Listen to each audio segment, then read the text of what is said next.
सभी को जोहार।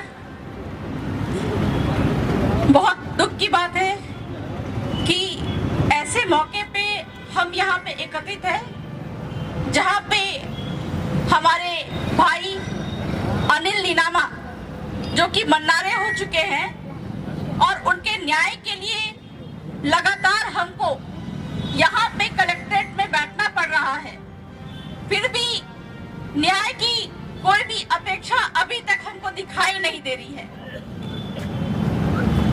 अपनी बातों को शुरू करने से पहले मैं एक बार यहाँ पे इस धरने को सफल बनाने के लिए जितने भी लोग समय निकाल के यहाँ पे आए हुए हैं उनको मेरी तरफ से बहुत बहुत जोहार करती हूँ। और इतने दिन तक जितने लोगों ने इस धरने को सुचारू रूप से बढ़ाने में अपना योगदान दिया, हमारे भाई के साथ में, अशोक भाई के साथ में लगातार खड़े रहने का जो योगदान दिया उसके लिए बहुत बहुत जोहार और आभार।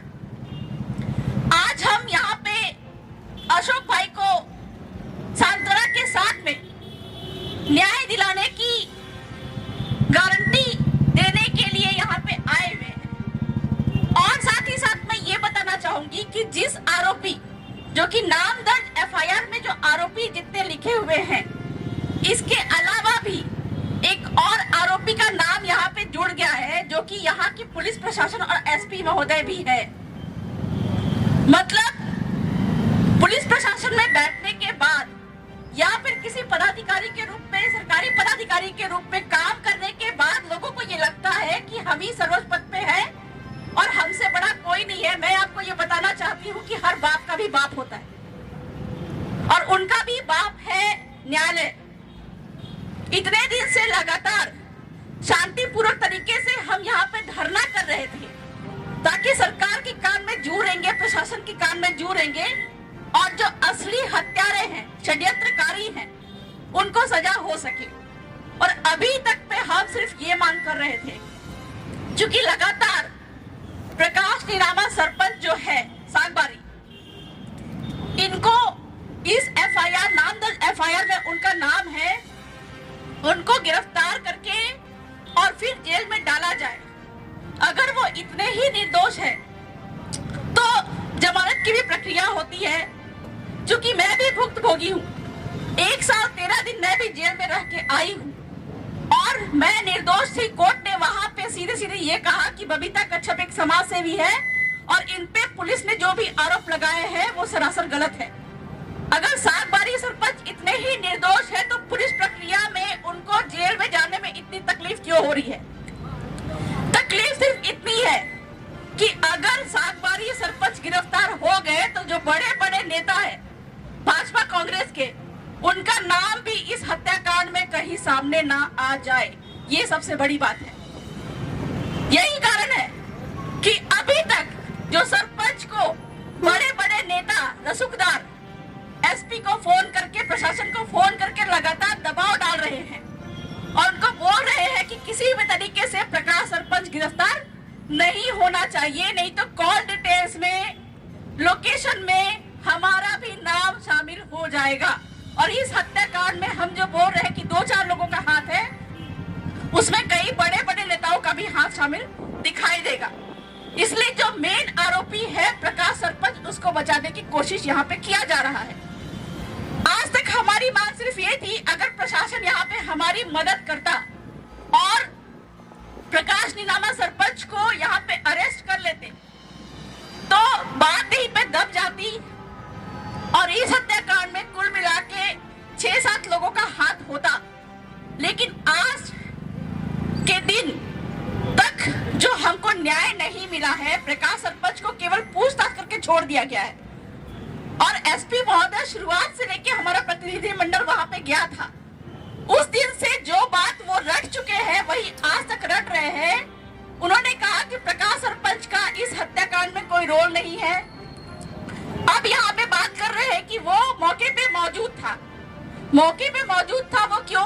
हमने कॉल डिटेल्स मांगी, हमने उनका लोकेशन मांगा, कई सारे सीसीटीवी फुटेज है जहाँ पे प्रकाश सरपंच वहाँ मौके पे आता जाता दिखाई दे रहा है, तय समय पे आता जाता दिखाई दे रहा है, जिस समय पे वहाँ पे हत्या हो रही थी। और जिन लोगों का हत्याकांड में नाम है उनके साथ में मिलता दिखाई दे रहा है। सारे सबूत होने के बावजूद भी एसपी महोदय और पुलिस प्रशासन यहाँ पे ये कह रही है कि वो अभी निर्दोष है, इस हत्याकांड में उसका कोई रोल नहीं है। तो प्रशासन पता नहीं किन राजनीतिक कारणों से, या फिर हो सकता है कि जो राजनेता है उनके साथ में उनके कैसे संबंध है, इस कारण से वो अभी तक प्रकाश नीनामा सरपंच को बचाने की कोशिश कर रही है। हम यहाँ पे सीधे ये कहना चाहते हैं कि हम आदिवासी समुदाय, सबसे पहले तो हमारा ये कहना है कि कभी भी आदिवासी बनाम आदिवासी हमको करना नहीं है। कभी भी ऐसा मौका आता है जहाँ पे आदिवासी में लड़ाई होती है, तो ऐसे मामले पे गांव में ही मामले का निपटारा होना चाहिए। सबसे पहले ये बात है। लेकिन आदिवासी हो के ही आदिवासी के साथ में इस तरह का उसका जान लेने का, इस तरह से बेरहमी से हत्या करने का किसी को भी अधिकार नहीं है। और अपराधी चाहे वो अपना जाति का हो, अपना धर्म का हो, वो हमारा आदमी हो ही नहीं सकता, वो दोषी ही ठहराया जाएगा और उसको सीधे सीधे सजाए मौत की सजा मिलनी चाहिए। तो आज के दिन तक प्रशासन ने हमको सहयोग नहीं किया, ये उनकी सबसे बड़ी गलती थी। और आगे जाके हम जो बोले 7 दिन का अल्टीमेटम देंगे, लेकिन मैं ये कह रही हूँ कि न्यायालय के माध्यम से आरोपियों की जो कॉल डिटेल्स जो छिपाया जा रहा है हमसे, न्यायालय के माध्यम से कॉल डिटेल्स, फोन लोकेशन और इस हत्याकांड में कितने कितने नेता, बड़े बड़े नेताओं का नाम शामिल है, ये हम न्यायालय से मांग करेंगे। और इसमें जो भी प्रशासन के अधिकारी, चाहे एसपी हो, डीएसपी हो, आईजी हो, सभी को इन केस में घसीटा जाएगा। ये आज इस मंच के माध्यम से मैं आप लोगों को बताना चाह रही हूँ। और वर्तमान के समय में हो सकता है कि लोगों के पास में समय कम है, शादी ब्याह का समय है, कई सारे प्रसंग है, भीड़ कम हो सकती है। इस कारण से प्रशासन ज्यादा खुश होने की कोशिश ना करे, क्योंकि मैं फिर से बोल चुकी हूँ कि हर बाप का एक बाप होता है और आपके बाप के पास में हम अभी जाने वाले हैं। और न्यायालय के माध्यम से जब आपके पास में न्यायालय का डंडा चलेगा, उस दिन हम आपसे जवाब मांगेंगे। तो आप सभी यहाँ तक आए, हमारे न्याय की लड़ाई में सम्मिलित हुए। आने वाले दिन में भी जब भी इस तरह की न्याय की मांग होगी, हम चाहेंगे कि कंधे से कंधा मिलाकर एक दूसरे के साथ में शामिल होना है। दूसरी बात है कि कभी भी आदिवासी बनाम आदिवासी नहीं करना है। और जो भी कानून को हाथ में लेने की कोशिश करे, चाहे वो अपना ही आदिवासी, अपना ही सगा, अपना ही भाई क्यों ना हो, उसको कोर्ट कचहरी में, जेल में दे जाके उनको कानून की जो तय सजा है वो उनको दिलवाना ही पड़ेगा। ये आप आज इस आंदोलन के माध्यम से आप प्रण लेके जाएंगे। तो बहुत बहुत जोहार। न्याय की लड़ाई में आप सभी का साथ सही